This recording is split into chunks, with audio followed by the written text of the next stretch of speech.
قرآن کریم بڑی عظمت والی کتاب، اتنی عظمت والی کتاب ہے کہ جس کا بھی اس قرآن کریم سے تعلق ہے وہ اس قرآن کریم کی عظمت و برکت کی وجہ سے افضل ہو گئی وہ چیز۔ مختصر طور پہ آپ نگاہ ڈالیں، اللہ رب العالمین نے حضرت جبرائیل علیہ السلام کو یہ قرآن دیا کہ جا کے نبی کو پہنچاؤ، تو حضرت جبرائیل علیہ السلام تمام فرشتوں میں سب سے افضل۔ یہ قرآن کی برکت، بعض لوگوں کی تفسیر یہی ہے کہ لیلۃ القدر میں پورا قرآن نچلے آسمان میں اللہ نے اتارا اور وہاں سے پھر ضرورت کے تحت وہ اترتا رہا۔ تو اس نیچے والے آسمان کا تذکرہ جس خوبصورتی کے ساتھ اللہ نے کیا ہے، کسی اور آسمان کا تذکرہ آپ کو نہیں ملے۔ یہ قرآن حضرت جبرائیل علیہ السلام لے کر کے آئے، کس شہر میں لے کر کے گئے؟ مکہ اور مدینہ میں یہ قرآن اترا۔ لہٰذا دنیا کے تمام شہروں میں مکہ اور مدینہ سب سے افضل ترین شہر ہے۔ یہ قرآن کریم رمضان کے مہینے میں اترا۔ 12 مہینہ سال کے ہیں، لیکن رمضان کے مہینے کی جو فضیلت ہے وہ بتانے کی ضرورت ہی نہیں ہے۔ جس عشرے میں یہ قرآن نازل ہوا، رمضان کے آخری 10 دن جب آخری عشرہ ہوتا ہے،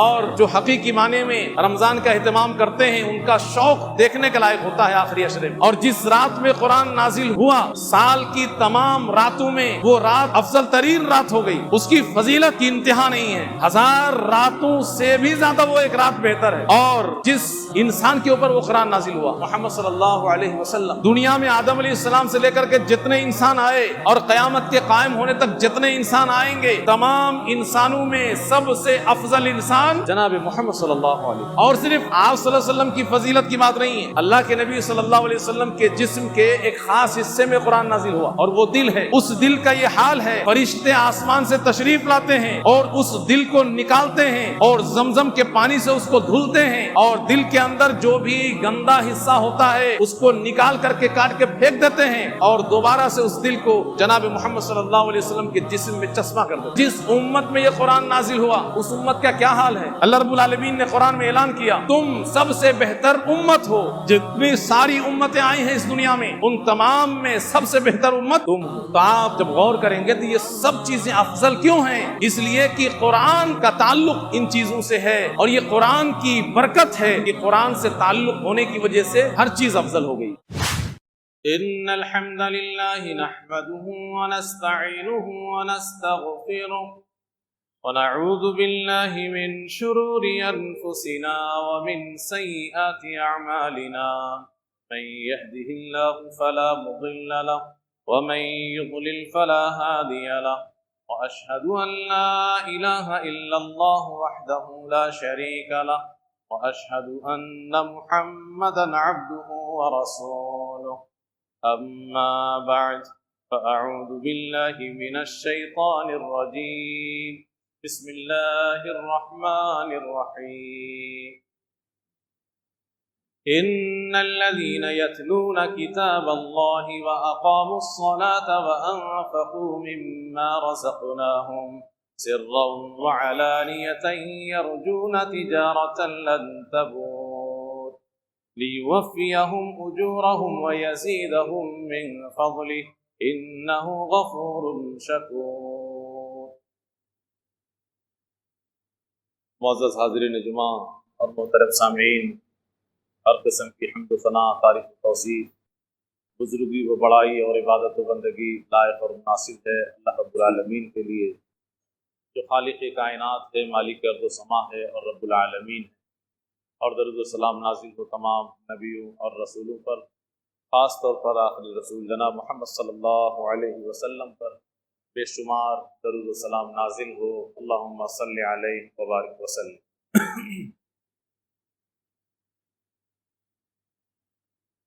آخری رسول جناب محمد صلی اللہ علیہ وسلم کو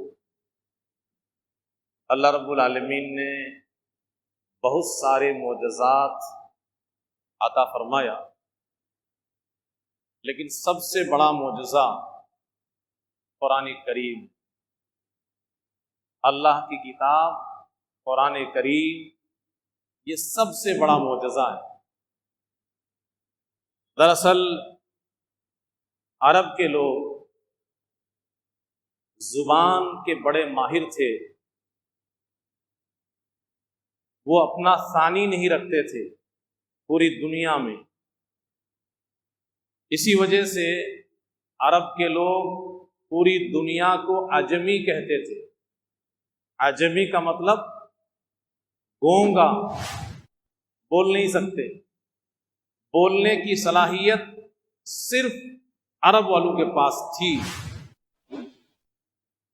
بہت اچھی باتیں وہ کہہ لیا کرتے تھے، خوبصورت انداز میں،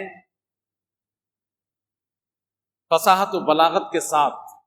بڑے بڑے شاعر، بڑے بڑے ادیب زمانہ جاہلیت میں گزرے، اور آج بھی ان کی شاعری سے اور ان کی تحریروں سے اور ان کی باتوں سے استفادہ ہوتا ہے۔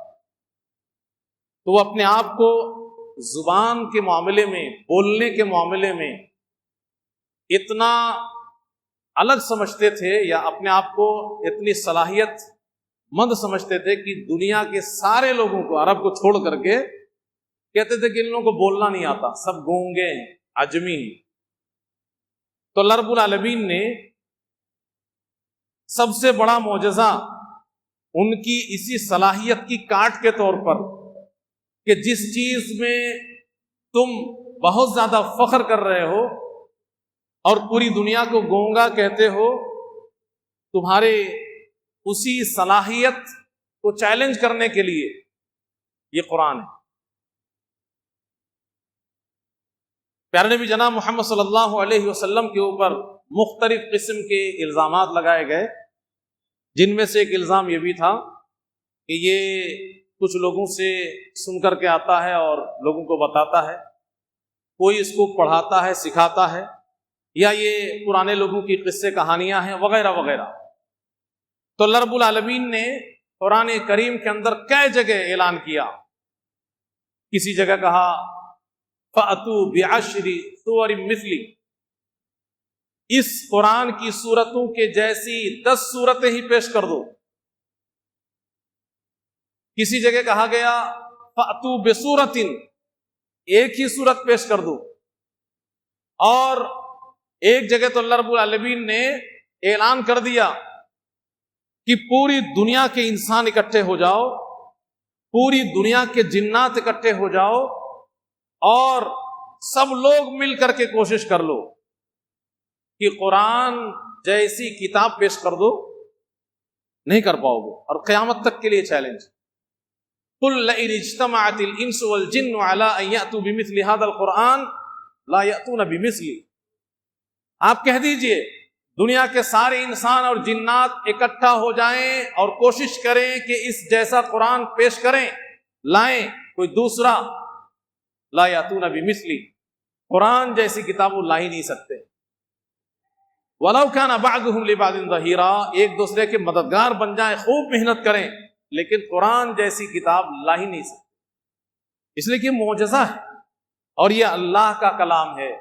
اللہ کا مقابلہ کون کیسے کر سکتا؟ ممکن ہی نہیں۔ وہ بڑے بڑے ادیب، بڑے بڑے شاعر اور زبان کے بڑے ماہر فخر و غرور میں ڈوبے ہوئے، کسی میں ہمت اور جرت نہیں ہوئی کہ قرآن کے اس چیلنج کو قبول کر کے کچھ پیش کرے۔ کچھ لوگوں نے پیش کیا تو ایسا بھونڈا کہ اسی کو شرم آنے لگے۔ مثال کے طور پہ بڑا مشہور ہے کہ اس سلسلے میں روایتیں آپ کو ملیں گی کہ کسی نے کہا کہ الفیل ملفیل، ہاتھی کیا ہے ہاتھی، وما ادراک ملفیل، تمہیں کیا معلوم کہ ہاتھی کیا ہے، یا القاریہ تم القاریہ وما ادراک ملقاریہ، اس کی نقل اتار رہا ہے۔ پہلی بات تو نقل ہی اتار رہا ہے، الگ سے لا ہی نہیں پا رہا ہے، قرآن ہی کی نقل اتار رہا ہے، اور اس کے بعد باتیں بے معنی ساری۔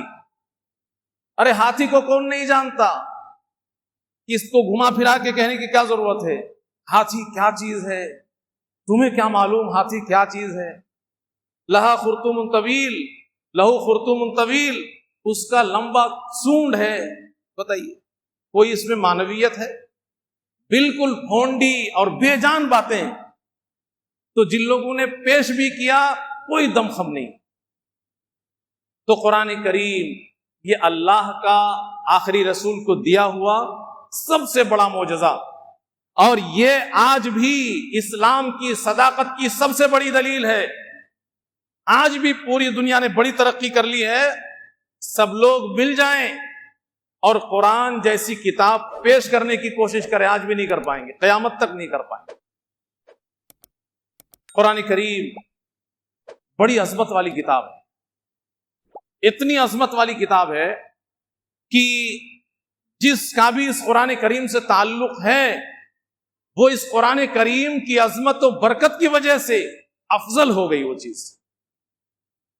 مختصر طور پہ آپ نگاہ ڈالیں، اللہ رب العالمین نے حضرت جبرائیل علیہ السلام کو یہ قرآن دیا کہ جا کے نبی کو پہنچاؤ۔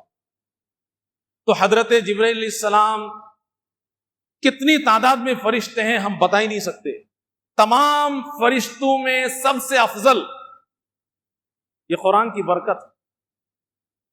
نچلے آسمان میں قرآن اتارا گیا اور وہاں سے پھر ضرورت کے حساب سے قرآن اترتا رہا۔ بعض لوگوں کی تفسیر یہی ہے کہ لیلۃ القدر میں پورا قرآن نچلے آسمان میں اللہ نے اتارا اور وہاں سے پھر ضرورت کے تحت وہ اترتا رہا۔ تو سب سے نیچے والے آسمان کا بھی تعلق ہے قرآن سے کہ وہاں پہ قرآن کو اللہ نے اتارا۔ اب آپ قرآن کو پڑھ کر کے دیکھیے تو اس نیچے والے آسمان کا تذکرہ جس خوبصورتی کے ساتھ اللہ نے کیا ہے، کسی اور آسمان کا تذکرہ آپ کو نہیں ملے۔ یہ قرآن حضرت جبرائیل علیہ السلام لے کر کے آئے، کس شہر میں لے کر کے گئے؟ مکہ اور مدینہ میں یہ قرآن اترا۔ لہذا آپ قرآن و حدیث پڑھ کر کے دیکھیے، دنیا کے تمام شہروں میں مکہ اور مدینہ سب سے افضل ترین شہر ہے۔ یہ قرآن کریم رمضان کے مہینے میں اترا۔ 12 مہینہ سال کے ہیں، لیکن رمضان کے مہینے کی جو فضیلت ہے وہ بتانے کی ضرورت ہی نہیں ہے۔ وہ ماحول اور ہمارے معاشرے کی بدلی ہوئی تصویر بتا دیتی ہے کہ کچھ خاص مہینہ چل رہا ہے۔ یہ قرآن کی برکت۔ جس عشرے میں یہ قرآن نازل ہوا، آخری عشرہ، رمضان کے آخری 10 دن، اس آخری عشرے کبھی کیا کہنا، وہ بھی زندہ بولتی ہوئی تصویر ہے جب آخری عشرہ ہوتا ہے۔ اور جو حقیقی معنی میں رمضان کا اہتمام کرتے ہیں ان کا شوق دیکھنے کے لائق ہوتا ہے آخری عشرے میں۔ اور جس رات میں قرآن نازل ہوا، سال کی تمام راتوں میں وہ رات افضل ترین رات ہو گئی، اس کی فضیلت کی انتہا نہیں ہے۔ 1000 راتوں سے بھی زیادہ وہ ایک رات بہتر ہے۔ اور جس انسان کے اوپر وہ قرآن نازل ہوا، محمد صلی اللہ علیہ وسلم، اس انسان کے بارے میں آپ پڑھ لیجئے، سمجھ لیجئے، دنیا میں آدم علیہ السلام سے لے کر کے جتنے انسان آئے اور قیامت کے قائم ہونے تک جتنے انسان آئیں گے، تمام انسانوں میں سب سے افضل انسان جناب محمد صلی اللہ علیہ وسلم۔ اور صرف آپ صلی اللہ علیہ وسلم کی فضیلت کی بات نہیں ہے، جناب محمد صلی اللہ علیہ وسلم کے جسم کے کس حصے میں قرآن نازل ہوا؟ دل میں قرآن نازل ہوا۔ اللہ کے نبی صلی اللہ علیہ وسلم کے جسم کے ایک خاص حصے میں قرآن نازل ہوا اور وہ دل ہے۔ اس دل کا یہ حال ہے کہ فرشتے آسمان سے تشریف لاتے ہیں اور اس دل کو نکالتے ہیں اور زمزم کے پانی سے اس کو دھلتے ہیں، اور دل کے اندر جو بھی گندا حصہ ہوتا ہے اس کو نکال کر کے کاٹ کے پھینک دیتے ہیں اور دوبارہ سے اس دل کو جناب محمد صلی اللہ علیہ وسلم کے جسم میں چسپاں کر دیتے ہیں۔ دنیا میں آج تک کسی دل کے ساتھ ایسا ہوا؟ اچھا، جس امت میں یہ قرآن نازل ہوا، جس امت کے لیے، اس امت کا کیا حال ہے؟ اللہ رب العالمین نے قرآن میں اعلان کیا، کنتم خیر امت، تم سب سے بہتر امت ہو۔ جتنی ساری امتیں آئی ہیں اس دنیا میں، ان تمام میں سب سے بہتر امت تم ہو۔ تو آپ جب غور کریں گے تو یہ سب چیزیں افضل کیوں ہیں؟ اس لیے کہ قرآن کا تعلق ان چیزوں سے ہے، اور یہ قرآن کی برکت ہے کہ قرآن سے تعلق ہونے کی وجہ سے ہر چیز افضل ہو گئی۔ تو قرآن کریم نہایت عظیم الشان کتاب ہے اور سب سے بڑا معجزہ ہے جناب محمد صلی اللہ علیہ وسلم کو جو اللہ نے عطا کیا۔ اب ہم امتیوں کے لیے ایک عام انسان کی حیثیت سے جنرلی کہ امت محمدیہ کے اوپر کم از کم قرآن کا کیا حق ہے، تو اس میں آپ کو 3 باتیں ملیں گی جس میں ہر خاص و عام شامل ہے۔ قرآن کی تلاوت کرنا، قرآن کو سمجھنے کی کوشش کرنا، اور قرآن میں جو کچھ لکھا ہے اس پہ عمل کرنا۔ 2 چیزیں بہت سارے لوگوں سے چھوٹ جاتی ہیں، قرآن کی تلاوت اور اس کے معنی اور مفہوم کو سمجھنے کی کوشش کرنا۔ کیوں چھوٹ جاتی ہے؟ اس لیے کہ بہت سارے لوگ ہم میں سے قرآن دیکھ کر کے پڑھ ہی نہیں پاتا، قرآن دیکھ کر کے پڑھنا نہیں آتا۔ اردو زبان میں عام طور پر اسلام کی کتابیں ہیں، دین اسلام کے تعلق سے زیادہ تر ہمیں اردو زبان نہیں آتی، تو ان دونوں باتوں کی وجہ سے کہ دیکھ کر کے عربی ہمیں پڑھنی نہیں آتی اور اردو زبان بھی ہمیں نہیں آتی، لہٰذا ہم قرآن کی تلاوت سے بھی محروم ہیں اور ہم قرآن کو معنی مفہوم کے ساتھ پڑھنے سے بھی محروم۔ جبکہ آپ غور کریں اللہ رب العالمین نے قرآن میں کیا کہا، کتاب انزلناہ الیک مبارک لیدبروا آیاتہ، ہم نے آپ کی طرف ایک کتاب نازل کی ہے جو بڑی بابرکت ہے۔ کس لیے نازل کی ہے؟ تاکہ لوگ اس کی آیتوں کو پڑھیں، غور کریں اس پہ۔ لیدبروا آیاتہ، قرآن کی آیتوں پہ غور کریں، اس لیے ہم نے نازل کی ہے۔ ایک جگہ اللہ نے پھٹکار لگاتے ہوئے کہا افلا یتدبرون القرآن، کیا یہ لوگ قرآن میں غور فکر نہیں کر رہے ہیں؟ ام علی قلوب اقفالها، یا ان کے دل پہ تالے پڑ گئے ہیں کہ قرآن ان کو سمجھ میں نہیں آ رہا ہے؟ تو غور فکر کرنے کی دعوت مضبوطی کے ساتھ اللہ نے دی کہ قرآن کو معنی مفہوم کے ساتھ سمجھنے کی کوشش کرو، اور قرآن کی تلاوت ایسے ہی دیکھ کے پڑھنا، اس کی بھی خاص فضیلتیں اسلام میں موجود ہیں۔ اللہ کے نبی صلی اللہ علیہ وسلم فرماتے ہیں من قرأ حرفا من القرآن، جو شخص قرآن کا ایک حرف پڑھے فلہ حسنہ، اس کو 1 نیکی ملے گی، والحسنۃ بعشر امثالها، اور اللہ رب العالمین کی طرف سے خاص رحمت ہے ہم سب پر کہ وہ 1 نیکی کو 10 بنا دیتا ہے۔ لہذا کوئی شخص اگر قرآن کا 1 حرف پڑھے گا تو 10 نیکی ملے گی، والحسنۃ بعشر امثالها، 1 نیکی کو اللہ 10 بنا دیتا ہے، یعنی 1 حرف پڑھے گا کوئی تو 10 نیکی ملے گی۔ اب مثال دیتے ہیں، لا اقول الف لام میم حرفن، میں یہ نہیں کہتا کہ الف لام میم یہ سب مل کر کے 1 حرف ہے، بلکہ ولیکن الف حرف، الف 1 حرف ہے، ولام حرف، لام 1 حرف ہے، ومیم حرف، اور میم 1 حرف ہے، تو 3 حرف ہو گئے، 30 نیکی ہو گئی۔ ایک بڑی عجیب بات اس میں یہ ہے کہ الف لام میم یہ حروف مقطعات میں سے ہے۔ قرآن میں بہت ساری جگہ میں آپ کو یہ ملے گی، جو لوگ تلاوت کرتے ہیں وہ اچھی طرح جانتے ہیں۔ کہیں پہ ہے کاف ہا یا عین صاد، سورہ قاف ابھی ہم نے آپ کے سامنے پڑھا، قاف، سورہ نون میں نون، تو یہ جو اس طریقے کے الفاظ ہیں جس کو ہم لوگ حروف تہجی کے طور پر ہی بولتے ہیں، اس کو ملا کے نہیں پڑھتے ہیں۔ جیسے الف لام میم کو کوئی علم نہیں بول دیتا ہے، اس کو جو حروف تہجی پڑھا جاتا ہے اسی کے طریقے الف لام میم۔ تو ان سب کا معنی مطلب کیا ہے اللہ نے نہیں بتایا، ان سب کا کیا معنی مطلب ہے اللہ نے نہیں بتایا۔ بہت سارے لوگوں نے اپنے طور پر کوشش کر کے معنی نکالنے کی کوشش کی، لیکن بھیجا ہے جب اللہ نے نہیں بتایا ہے، نبی نے نہیں بتایا کھول کے، پھر اپنا دماغ لگانے کی کیا ضرورت؟ تو یہ وہ حروف ہیں جو معنی سے بظاہر خالی ہیں، اللہ بہتر جانتا اس کا کیا معنی مطلب ہے، معنی سے بظاہر خالی ہے۔ آپ غور کرنا چاہیں، فکر کرنا چاہیں، خامخواہ دماغ خراب کریں گے آپ، لیکن اس کو پڑھنے میں بھی نیکی کی بات ہو رہی ہے۔ اللہ کے نبی نے مثال دی، اللہ کے نبی یہ بھی تو مثال دے سکتے تھے، ذالک الکتاب لا ریب فیہ، اور کہتے کہ ایک حرف کو گنا کر کے، لیکن مثال جو دی ہے وہ ایسی مثال کہ جس کا معنی نہیں ہے۔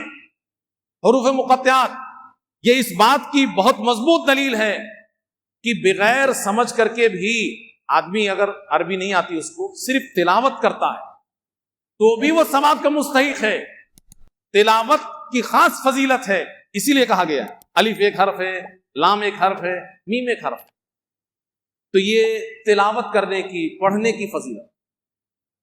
اور اللہ رب العالمین نے قرآن میں تلاوت کے سلسلے میں کہا ہے کہ جو لوگ تلاوت کرتے ہیں قرآن کی، ان کی خاص فضیلت بتائی. ان الذین یتلون کتاب اللہ، جو لوگ اللہ کی کتاب کی تلاوت کرتے ہیں، وَأَقَامُوا الصَّلَاةَ اور نماز قائم کرتے ہیں، وَأَنفَقُوا مِمَّا رَزَقْنَاهُمْ سِرًّا وَعَلَانِيَةً اور جو ہم نے اس کو مال دے رکھا ہے اس میں سے چھپ کر کے اور ظاہری طور پر خرچ کرتے ہیں.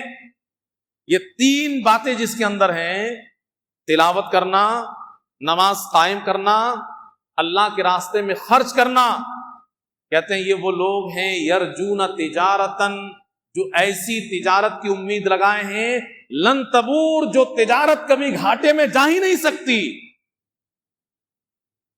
جو تجارت کبھی گھاٹے میں جا ہی نہیں سکتی، نقصان ہو ہی نہیں سکتا.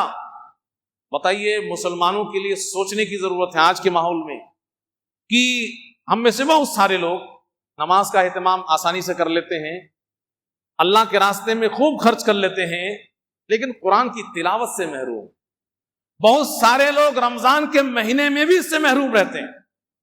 نماز پڑھ لیں گے، روزہ رکھ لیں گے، خوب مال خرچ کر دیں گے، لیکن تلاوت نہیں کریں گے. جبکہ تلاوت کے بار بار بات کہی گئی ہے، قرآن میں بار بار قرآن کی تلاوت کی بات کہی گئی ہے. اور یہاں پہ کتنی اہم بات کہی گئی ہے کہ نماز قائم کرنے اور اللہ کے راستے میں مال خرچ کرنے کے ساتھ تلاوت کو جوڑ کر کے کہا گیا کہ یہ تین باتیں جس کے اندر ہوں گی وہ ایسی تجارت کی امید کرتا ہے جو تجارت کبھی گھاٹے میں نہیں جا سکتی. اور ایسے لوگوں کو اللہ بھرپور اجر دے گا، کمی نہیں ہوگی اجر میں. لیوفیہم اجورہم، تاکہ اللہ خوب بھر بھر کر کے ان کو بدلہ دے، اور جتنا بدلہ تھا اس کے علاوہ بھی دے. لیوفیہم اجورہم، جتنا کام کیا اس کا تو پورا پورا ملے گا. وَيَزِيدَهُم مِّن فَضْلِهِ، اور اپنی رحمت سے اور بڑھا کے بھی دے گا. یہ تین صفتیں جن میں تلاوت کا بھی ذکر ہے. کتنی اہم ضرورت ہے ہماری اور آپ کی قرآن کی تلاوت.